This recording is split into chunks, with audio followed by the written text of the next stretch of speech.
ಈ ಕವಿ ಸಮ್ಮೇಳನದಲ್ಲಿ ಭಾಗವಹಿಸಿರ್ತಕ್ಕಂಥ ವೇದಿಕೆ ಮೇಲಿರ್ತಕ್ಕಂಥ ಅಧ್ಯಕ್ಷರು, ಅತಿಥಿಗಳು ಹಾಗೂ ಎಲ್ಲ ಕವಿವರರಿಗೆ ನನ್ನ ನಮನ. ನನ್ನ ಸಣ್ಣ ಪರಿಚಯ. ನಾನು ಡಾಕ್ಟರ್ ದೇವನಹಳ್ಳಿ ದೇವರಾಜ್, ರಂಗಭೂಮಿ, ಕಿರುತೆರೆ, ಸಿನಿಮಾ ನಟ ಮತ್ತು ನಿರ್ದೇಶಕ. ನನ್ನ ಕವನದ ಶೀರ್ಷಿಕೆ ಅವಮಾನ, ಅನುಮಾನ, ಸನ್ಮಾನ. ಇದು ಬಹುಶಃ ಎಲ್ರಿಗೂ ಆಗಿರ್ಬೋದು, ಆಗದೇನೂ ಇರಬಹುದು. ಸಾಮಾನ್ಯವಾಗಿ ಜರುಗತಕ್ಕಂಥ ಒಂದು ಪ್ರಾತಿನಿಧಿಕ ಪ್ರಸಂಗ. ಇಲ್ಲಿ ಆಯೋಜನೆಗೊಂಡಿರ್ತಕ್ಕಂಥ ಸಮ್ಮೇಳನಕ್ಕೆ ನಮ್ಮ ಸಮ್ಮೇಳನ ಅಧ್ಯಕ್ಷರಾದಿಯಾಗಿ ಶಿವಕುಮಾರ್ ಆರಾಧ್ಯ ಸರು ಹಾಗೂ ನೆಲಮಂಗಲದ ಸಾಕಷ್ಟು ಸಾಹಿತ್ಯಾಸಕ್ತರು ಹೊಸ ಪ್ರತಿಭೆಗಳನ್ನು ಗುರುತಿಸೋದಕ್ಕೆ ಒಂದು ಪ್ರೇರಣೆಯನ್ನು ಕೊಡ್ತಾ ಇದ್ದಾರೆ. ಭಾಳ ಖುಷಿ ತರುವಂಥ ವಿಚಾರ ಇದು.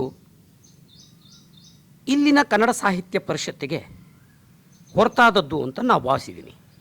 ಹಳೆಯ ಮತ್ತು ಹಿರಿಯ ಕವಿಗಳ ಜೊತೆ ಹೊಸ ಪ್ರತಿಭೆಗಳನ್ನು ಹುಟ್ಟುಹಾಕುವುದು ಸಾಹಿತ್ಯ ಪರಿಷತ್ತಿನ ಆದ್ಯ ಕರ್ತವ್ಯವಾಗಬೇಕು ಅಂತ ಆ ಒಂದು ಕಿವಿ ಮಾತನ್ನು, ಅಳಲನ್ನು ತೋಡ್ಕೊಳ್ತಾ, ಪ್ರತಿಭೆ ಯಾರೊಬ್ಬರ ಸೊತ್ತು ಅಲ್ಲ, ಪ್ರತಿಭೆಗಳನ್ನು ಚೂಟಿ ಹಾಕಲು ಪ್ರಯತ್ನಿಸಿದರೆ ನಾಳೆ ದಿನ ನಮ್ಮ ಮನೆಯ ಮಕ್ಕಳ ಪ್ರತಿಭೆಯನ್ನು ಬೇರೊಬ್ಬರು ಚೂಟಿ ಹಾಕಬಹುದು. ಹಾಗಾಗಿ ಬೆಳೆಸಿ, ಉಳಿಸಲು, ಪೋಷಿಸಲು ನೆರವಾಗಬೇಕು. ನನ್ನ ಕವನದ ಶೀರ್ಷಿಕೆ ಅವಮಾನ, ಅನುಮಾನ, ಸನ್ಮಾನ.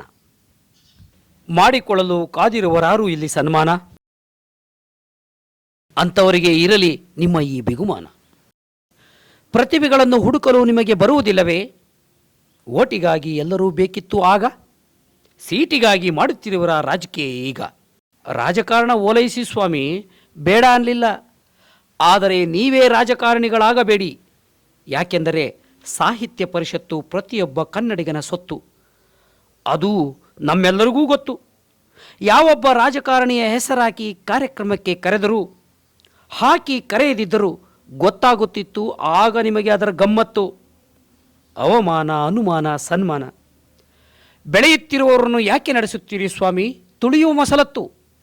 ಕಲಾವಿದರು, ಸಾಹಿತಿಗಳು, ಕಾಸಾಪ ಸದಸ್ಯರೆಂದರೆ ಇರಲಿ ಕಿಂಚಿತ್ತು. ನಿಮಗೆ ಯಾರೂ ಮಾಡಲಿಲ್ಲವೇ ಈ ರೀತಿಯ ತಾಕಿತ್ತು?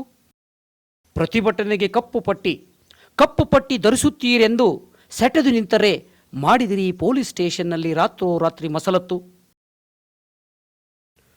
ಅವಮಾನ, ಅನುಮಾನ, ಸನ್ಮಾನ. ಕೆಲವರ ಹೆಸರಾಕಿಲ್ಲದಿದ್ದರೂ ಹೆಸರಾಕಿ ಕರೆಯದಿರುವುದರ ಹಿಂದೇನಿದೆ ಪಾರಿಕತ್ತು?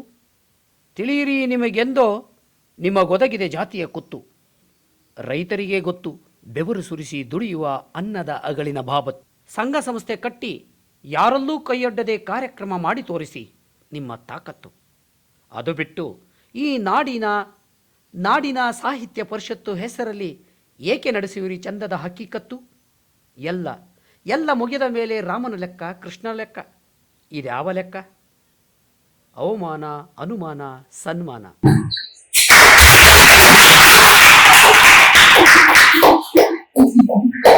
ಅದು ಡಿಡಿ ಅವ್ರ ಲೆಕ್ಕ.